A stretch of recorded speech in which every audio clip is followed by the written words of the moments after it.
So let's kick it right off. Jacob, how would you describe survival mode? It is a time when you learn what your true priorities are and who the people who truly who should be your priority, who they are as well. You'll learn a lot during those times.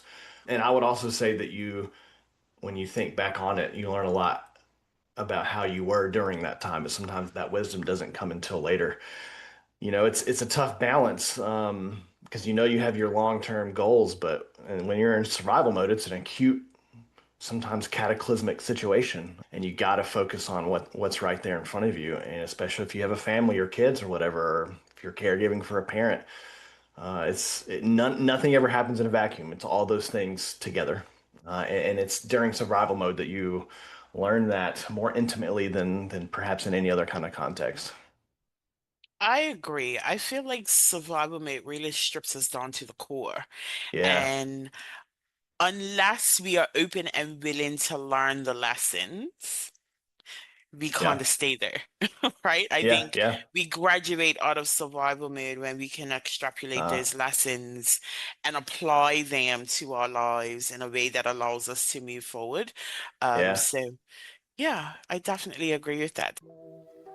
Welcome to Survival Mode Disrupted, the podcast for those who are done performing, done people pleasing, and done living life on autopilot.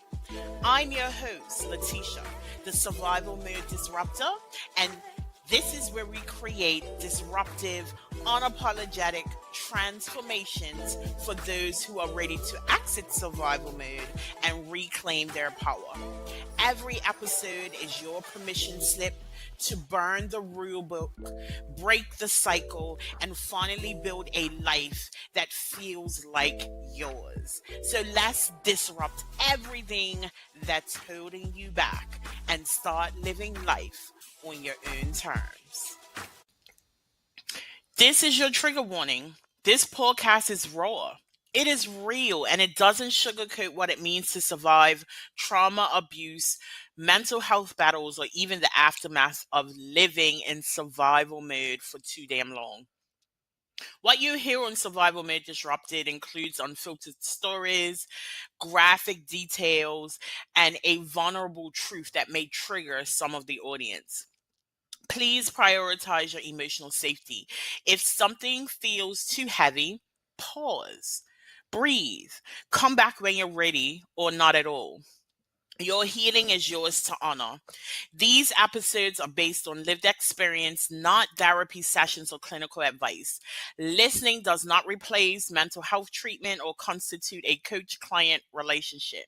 If you're in crisis, please seek immediate help from a licensed professional or contact your local emergency services. This space is built with care, but it's also built for truth and built for disruption. Take what you need, leave the rest, and most of all, trust yourself. If this podcast speaks to your soul, you don't have to do this work alone. Feel free to join our free Facebook community for high achieving women ready to break cycles and heal out loud.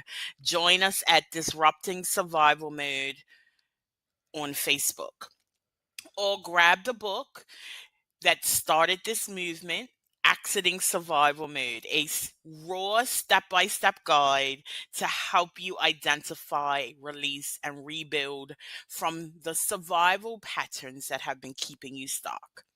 There is QR codes for both on the screen. Hello, hello, hello, and welcome back to another episode of Survival Mode Disrupted. I am your host, Letitia, the Survival Mode Disruptor, and today we have Jacob with us. So, Jacob, why don't you introduce yourself? Yeah, thanks for the opportunity to have a conversation, Letitia. I appreciate it. Um, yeah, so I usually say that from the professional, talk about where my professional and personal meet. On the professional side, I have a broadly interdisciplinary background in aging and public health, and I recently completed a degree in theology as well. I really love tackling topics from different disciplines through different lenses and then connecting those together. And then on a personal side, I've had two open heart surgeries. That's going to be a huge part of my discussion with you today. And I have other complex medical needs and hundreds of encounters with their healthcare system, and I've been a caregiver. And our American healthcare system is just very, very inefficient. And for me, push has come to shove, so I'm shoving back. And I typically say I'm a health advocate. I'm pro-aging advocate. I don't like anti-aging things. I think that's very, very problematic. Yeah, so that's just kind of a broad overview. Well, that was Well, enough. well, I'm excited to have you. So, Jacob, tell us your story to and through survival mode. Yeah, I like your language there, graduating from it. I'm gonna borrow that. Yeah, so I think like most people, I could choose any number of things. The thing that means the most to me personally, as far as influencing my work and how it's affected me, is the fact that I've had two open heart surgeries. My first one was not nearly as big of a deal. Congenital aortic valve disease runs in my mom's side of the family. It's run rampant. We've had a total of like 11 surgeries just within 3 generations, and I've had two. My second one was by the time I was 34. And the day that I learned that I had to have a second one, I was just absolutely floored because you can only have so many of these things, valve replacements, and like I'm already running out of lives, and I had to face my own mortality. Now, listen, they're doing amazing things with surgeries these days, and I have a lot of reason to be optimistic, but that doesn't mean it still didn't hit me really hard. And I had to continue functioning. I had a job. I got married not long after that, and so I have all these other things, but it was definitely hard there for quite a while, even through having my second heart surgery. And I was super, super anxious. And I didn't learn about it until afterward. This is an example of what I was saying. I didn't gain certain wisdom until a few years afterward, but a lot of people who knew me personally knew me very well, or they later told me like, yeah, you've been much more anxious these past couple years or ever since your surgery. But I learned that it's most likely due to. I'm very open about my health because I want people to know that I'm a safe space in case they want to talk about theirs. I have that they found coincidentally cerebral microbleeds in my brain, and the first diagnosis I received for that was absolutely devastating. But I thankfully got another diagnosis that it was probably a result of my second surgery. It happened during that time, and the neurologist actually said, this is probably a direct cause of your anxiety. And then he put me on two medications that have really, really helped with that. And it just goes to show that, all that time I thought it was normal for me to be anxious about having had a second surgery and being germophobic, just huge changes since then. But learning that it actually had this physiological uh, cause, and now I have this relatively simple solution to it. It helped put things in perspective because that's not going to be the last hard thing that I have to go through, right? So I've had wonderful, wonderful family. I have a wonderful wife. Um, and I now have two children. That's very, very life-giving for me. So I think I answered your question. You did. So, can you, do you mind talking about how the anxiety showed up in your life and how it affected your day to day? Yeah, absolutely. Well, stress is a real bastard. It affects literally every single part of your body, and it can mimic other diseases. And so leading up to I have to get yearly echocardiograms, and I always hate going in because I just want to be on the other side of it. Like, just tell me my heart is okay. But it's very common for before a test, like a day before it, a week before it, a month before it, I have cardio related symptoms and earlier on I was absolutely convinced that something was wrong. But then I had my test, they told me everything was fine and the symptoms went away. So stress, and I can give other examples too. When I learned about those cerebral microbleeds in my brain, I had some microbleeds in my brain. I had a lot of headaches and stuff and whatnot until I had my next MRI. Everything was fine, and it's basically a lot of it for me is that the stress was mimicking these diseases, which research shows that it can do that. And I'm glad that I have a wife who's very well grounded, and other ways where I'm just overly obsessed with it's a lot better now. I was overly obsessed with potentially bad things that could go wrong. Like I have to protect my valve from infection. So I'm much more of a germaphobe now, but I'm trying to, it's a work in progress to get myself back to normal functioning. I don't know if I'll ever be like I used to be, but I'm definitely better now than I was a few years ago. Did I get off the train tracks or did I answer your question? You're right there. And see, the reason why I started this podcast was because I recognized myself that there were things that happened in my life that I developed a trauma response from. And I was unaware of the trauma responses, Yeah. right? And Yeah. so I started this podcast because I wanted to bring awareness to things that we all suffer from to some degree, but Yeah. oftentimes there's just like this lack of awareness or lack of understanding with what is really going on. And one of the Yeah. things that comes up a lot with my conversations is just like the telltale signs of stress, Yeah. telltale signs of anxiety that we often miss Yep. because we just chalk it up to, well, that's life, right? Yep. And I think based on what you said, you got concerned about it when there's just life things got predominantly worse, right? And that you said it would be like when they lead up to appointments. How are you now managing? Like you mentioned the germophobia. How are you managing that in a way that isn't all consuming for you? Yeah, it's a great question. And I should also say that aside from, having what seems to be a physiological anchor point for my anxiety, it's very common to get anxiety or depression or other mental health issues, especially more so for men after a surgery. You know, there's never just a single cause.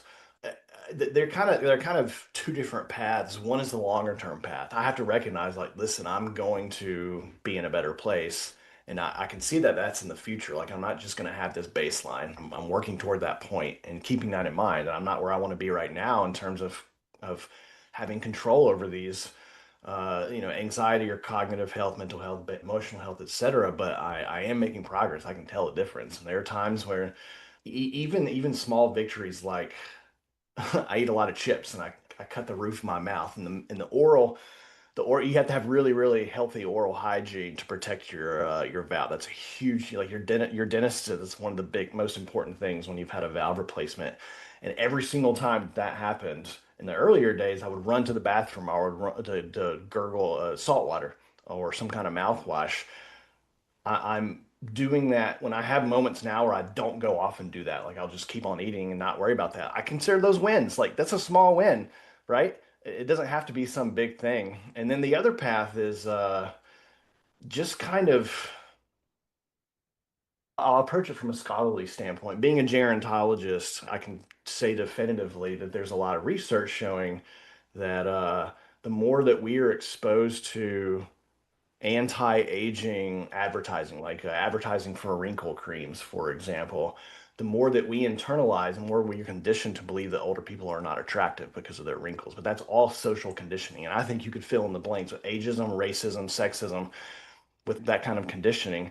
And if I know that this is true from a scientific perspective, and basically the moral of that story is that the societies that are less ageist have healthier people compared to the societies that are more ageist. Living in an environment in which you receive positive messaging about something is better for your health. And I'm like, I know that this is true from a scientific perspective as a gerontologist, so why should I not apply that to myself? And believing that I'm going to see my children have grandchildren someday and believing this, just choosing to have these more optimistic moments, that helps me get through my day better. I sleep better. I'm happier. I function better on the job and whatnot. And so, I kind of just keep those in mind. And listen, there are a lot of losing moments. There are a lot of moments when I fail to do those things. And so I have to practice grace on myself as well. I love that you said practice grace, right? Because we often rough ourselves up. There is this conscious awareness that we should be doing things a certain way, and when we don't, then we kind of get really stressed out about it. Like one of the things for me when I started my business, there was this awareness that I had to not operate from a desperate place. Like, it didn't matter where the money was coming from. I had to let go of the outcome. I had to show up in a certain place. But because I was still quite early on in me really anchoring into my healing process, I it's the awareness created anxiety for me, right? So I would be aware that I'm stepping into desperation. And then I'm panicking because I have this awareness that I'm stepping into this. There was no grace for me. And one of the things that I had to learn is, okay, now that you have the awareness, you absolutely are in control. You are in position to make a change. And I talk a lot about this because awareness is part of my 3 steps or 3 phases to accident survival mode. But being able to pause and center myself and speak kindly to myself in those moments where I notice that maybe I am a little bit more desperate today to make money. Maybe I am. And that's okay as long as I don't stay there, right? Like, I think, and I often say this, and you mentioned you're by the coast or the coast of East Coast, right? A lighthouse is the perfect representation to me of awareness, right? Like, we Mm, can be traveling in mm. the darkest of nights on this boat, unaware of what's around us. We can be surrounded by shipwrecks or Yeah, land and yeah. not even see it. But then this beam of light from a lighthouse comes down, and for a very short moment, it lights up the area around us. And then it gives us the opportunity to either shift path, stay on path, or just stop because we are in immediate danger. So a lot of times, the awareness may heighten our anxiety or our stress, but if we then have the tools to navigate beyond that, it definitely shifts the way that we show up. Yeah, for sure. I'm trying to learn more about interoception because I suspect that I might have that. I don't know if you've encountered that term. I'm now asking all my providers if they've encountered it, but it's basically you have a very heightened sense of what's going on with your body. So if you the same level of a catalyst that causes pain or stimulant that causes pain between two different people, the person with higher interoception will perceive it as greater pain. And if you read about it, it comes across as a very positive thing. But I'm thinking, well, this could also be negative. I used to grow up. I was growing up, and I used to refer to myself as having subclinical hypochondriasis. Because I just always thought that I was sick, and I think it could be interoception. But I agree with you. My point for bringing this up is that it is about framing things. Something that my wife reminds me of often is, I can sit here. I have really chronic, often debilitating back pain as well, and it bothers me on a daily basis. And on the one hand, it sucks when that happens, and it's really easy for me to complain about that or sigh because I'm just having so much pain.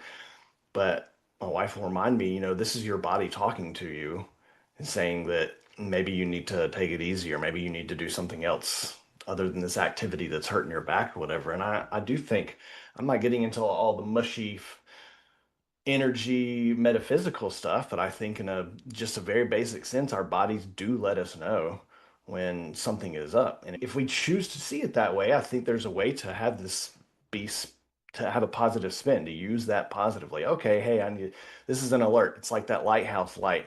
Oh, I saw this for a second. What am I going to do with that information?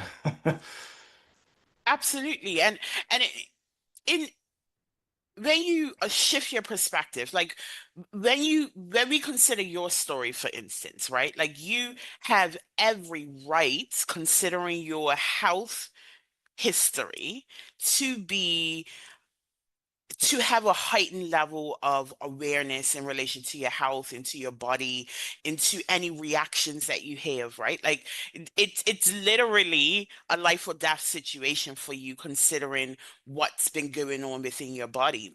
But then to take that from leaning towards hypochondria or just absolute meltdown, and then shifting that perspective to, okay, this is an alert that now I have control here. Now I'm paying more attention to my body, and rather than breaking down completely, let me do something about it, or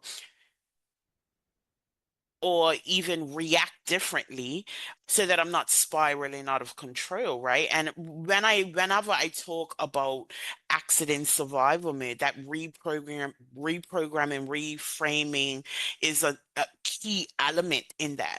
Oftentimes, the perspective that we have on our circumstances is dictated by how we frame them. And if we can learn to reframe, that we can even learn to challenge how we view things, I think it gives us a better perspective. And I think it also goes back to how we view aging, right? Like, if we are looking at it from a positive standpoint, if we're looking at it from, almost like this gift, right? Because a lot of people don't get to that place where they're complaining about age. It definitely shifts the way that we show up. So I think having the tools to be able to reframe is key, but then also being able to anchor into our reframe, being able to anchor into challenging our thoughts, challenging our beliefs, also aids in our ability to navigate through our situations in more control. Yeah, absolutely. I completely agree. Yeah, I hate to have to be honest about this. I wonder if you can agree. I talked to a lot of people who've been through some kind of a challenge and they tend to agree with me, but I trust the insight and wisdom more of people who have been through some stuff compared to people who haven't. And this is really expensive wisdom to gain. I mean, this is very expensive insight, having to go through these experiences. And that's part of the reason I do what I do now. And I appreciate you having this podcast and the work that you do is that I don't want to waste all that wisdom that I've gained through these really expensive. Hopefully, it's clear what I mean by expensive. Like I had to go through a lot, right? I don't want to waste that, and so I think that we really have an opportunity to learn from, like you said, learn from that. And having grown up in the church, I have a lot of issue with theodicy. Well, you're just being challenged so that you can learn from that. I don't take that standpoint. I don't like that standpoint, so I want to be very clear here. But whatever is true in terms of the metaphysical explanations of suffering or theodicy or whatever, it is definitely true that through our challenges we do gain wisdom. And I don't like that the life has to function that way, but that's where I am right now, and I don't want to waste that, whether it's just for myself or for other people as well. So I agree with all that you just said. There's that extra piece there that we just can't seem to have access to it unless we wade through some crap. Yes, and I often talk on this podcast, and I feel like self-actualization is getting through that crap and then being finally in a position to disperse the wisdom and reach that hand back and, help someone else, right? And you're very spot on when you talk about people want to hear from people who understand. It's one thing and to go to a doctor or a GP, and they go through the process with you to diagnose you and such. I also find it very different when you go to someone who really, really understands what this process looks like, what it feels like, what the absolute crash out levels look like because they've been through it too. And they give you the pieces of wisdom, as you call them, to help you manage through it, right? And the advice that you get from your GP is just as useful, but being able to understand how we can navigate the highs and the lows, the ebbs and the flows, the good, the bad, the ugly from someone who has gone through it, I think it holds a bigger weight, and it also gives us the opportunity to have a little bit more grace with ourselves, a little bit more compassion with ourselves, and compassion and grace for others as well. Yeah, for sure. I'm in a few different Facebook groups for people who have gone through similar things, have bowel replacement, had open heart surgery, or they're on warfarin, I'm on blood thinner. And I've learned some really, really valuable things from being in those groups because you can ask questions, right? You can read people's responses, and I respond as well. And I've learned so much from those groups that even medical related things that a doctor didn't even know. And I told them that they're like, "Oh, that's I didn't think about that. That could be true." And absolutely, you got to have a medical expert helping. I got to have a good cardiologist. I got to have a good GP, a good dentist. But obviously, most of them have not been through my experiences. I wish that we could control it and say, no, you can't go into cardiac surgery unless you've had cardiac surgery. Obviously, that would never work out. But I can't tell you the number of times that I've had a provider first see me and say, "Oh, you're really young to have had two surgeries," and I'm like, obviously, I know that's true. I know that that's true. Why are you reminding me of that? And it kind of just, it's like a very micro trauma that they're reintroducing. But I'm thinking that I can't imagine that someone who's been through this kind of experience would say something like that because they would know better. So yeah, I agree with what you just said. And I mean, in the medical field, as far as like the non-mental health fields, yeah, as much as it would be appreciated that someone has gone through this process. I mean, the reality is you have to go to who's going to be best for your treatment and the treatment process. But in on the flip side of that, I often talk on this podcast about going to therapists for like trauma related issues and going to therapists who have never experienced trauma or haven't even been trauma informed. I actually find it a bit dangerous to go to providers who don't truly understand the nature of what you're dealing with, simply because, as someone who has experienced compounded trauma, I was re-traumatized by my providers because they weren't in a space to completely treat me or adequately treat me because they didn't have a complete understanding. So I am a huge advocate for representation in the healing process. I've talked to addicts who would refuse to go to addiction counselor unless they've been craving for crack. You know what I mean? And I get it. Like you have to understand my deep, dark, ugly to really so first of all, so that I can feel seen and understood. And I think that's huge in the healing process, even in the medical field, right? Like when you're in a space where you kind of create the providers creating stress for you. Like for instance, both times I had my labor and delivery in England was a very traumatic experience for me. I both times checked myself out of the hospital after having a C-section because of the way that I was treated. Research shows that Black women are usually not trusted in medical experiences, right? Yeah. And their experiences are either dismissed or ignored. And that's what happened to me. I had had a C-section and was refused pain medication. Yeah, the data are alarming. It's alarming. It's Yeah, alarming. But yeah, in that sense, that created, and this is a medical environment, I had just had major surgery. That created another level of issue for me because I wasn't being seen or heard or understood. And I remember there was only one Black nurse, and our interaction was fundamentally different than anyone else on that ward.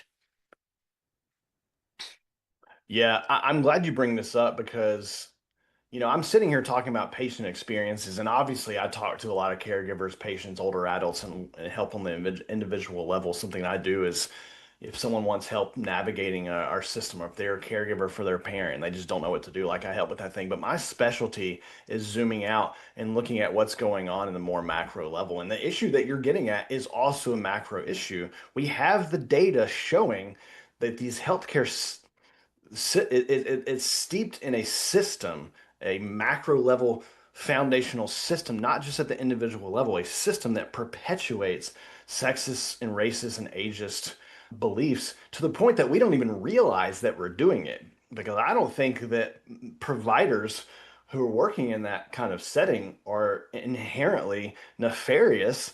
These are systemic issues, and so we have to think about when we talk about trauma and anxiety and survivorship and all these related concepts, we have to also, in addition to talking about on the individual level, we have to examine them at more macro levels so that we can know what the data are showing, so that we can understand what's going on at a systemic level. Absolutely, people need to go see therapists and get mental health help for that and work on themselves at the individual level. But we have to have policy and other systemic level responses to these issues, or we're not going to be able to tackle it holistically.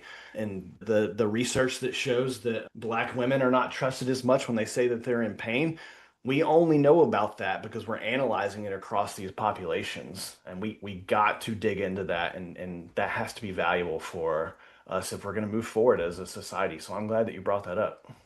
It's really an important point. I struggled with my experience, and I know so many others struggled with that experience. But how do we get to that systemic change? Like, how do we get there, right? When the systems are really set up to keep ageism, racism, sexism a forefront in society. Like, how do we shift that? How do we advocate in a way that will impart change so that people aren't suffering in the way that others have suffered? Yeah. And I didn't even mention generational trauma, which Hmm. research also shows that trauma can travel through families. I know this has been studied when it comes to American slavery and other things like that, the Holocaust and whatnot. Anyway, uh, I often get asked when I talk about the things that I discuss in terms of aging and healthcare and what some things that I need to do, and someone will inevitably ask me how are you going to fix this? And I'm like, I don't know that it's my goal or my purpose to try to address the top level of American healthcare system because at the end of the day, I would have to convince billionaires to stop loving money, and that's not going to happen. So I think that for those of us who want to do something about it, part of it is just finding our particular way of doing it. And some people are awesome at therapy. I have a social work degree, but I never wanted to go into therapist. I just don't have patience working one-on-one with people.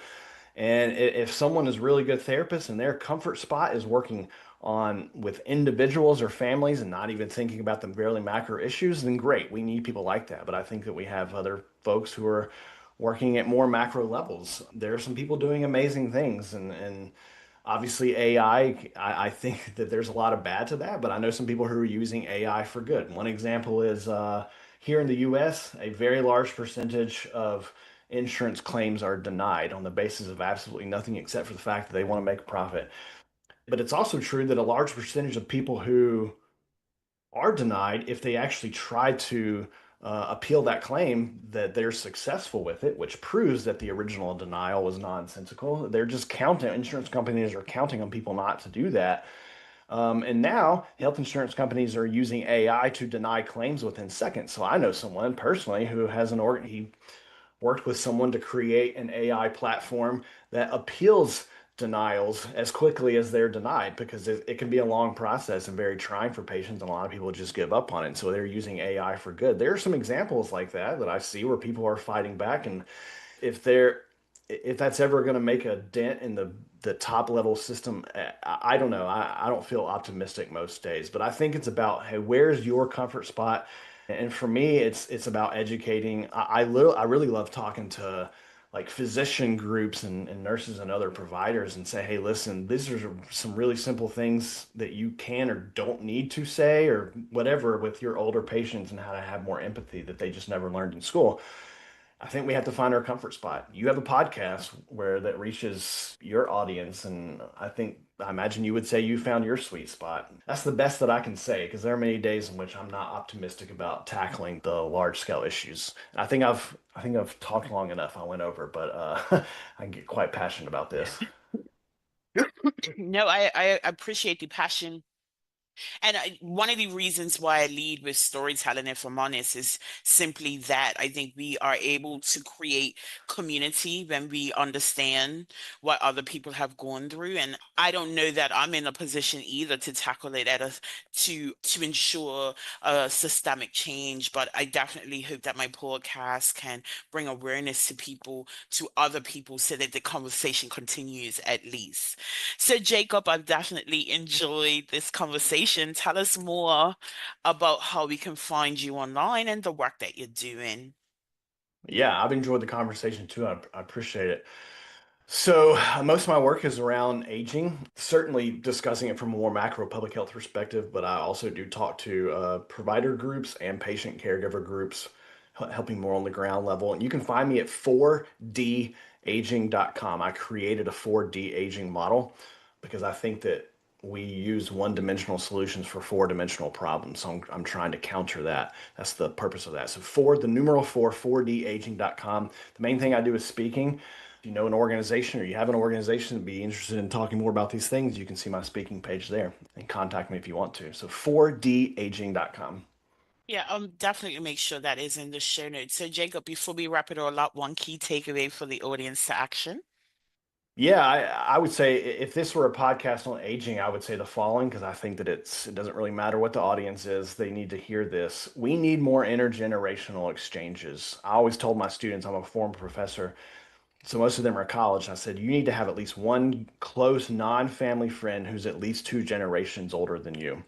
I think that we need more of that. This whole thing about separating the generations and this and that, like that's all marketing and whatever. Just be friends with people across the age spectrum. And I would say the same thing when it comes to any kind of diversity. We got to have that if we're going to move forward and stop putting ourselves in these boxes. I think the world would be a better place if we had much more intergenerational exchange. So that's what I will say. Okay. Thank you so much for your time on Survival Made Disruptive, Jacob. And audience, thank you for catching another episode. I just want to remind you, you were not built to break, but you damn sure were not built to just survive. Disrupt the cycle, reclaim your life, and thrive on your own terms. And I'll see you next week.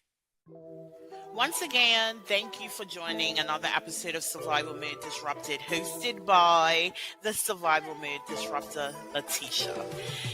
You didn't land here by accident. This conversation, it probably cracked something open on purpose. Because survival mode isn't just a phase, it's a pattern, an identity, a prison masked as strength. But here's the truth, you're not broken, you're just unfinished. So if something stirred in you today, don't ignore it, don't numb it, move with it. And I want to once again invite you to join Disrupting Survival Mode, the Facebook community where healing is loud and messy and real. I also want to invite you to buy my book, The Survival Mode Action Plan, because your breakthrough deserves a blueprint. And if you felt seen today, be sure to share this episode with someone who needs to hear it. Like, subscribe, and drop a review. That's how amplify the voices that need to be heard. And remember, this isn't about fixing yourself. This is about finding yourself again beneath the rubble. Until next time, choose ease, choose power, choose you. This is Survival Mode Disrupted. Let's keep shaking shit up.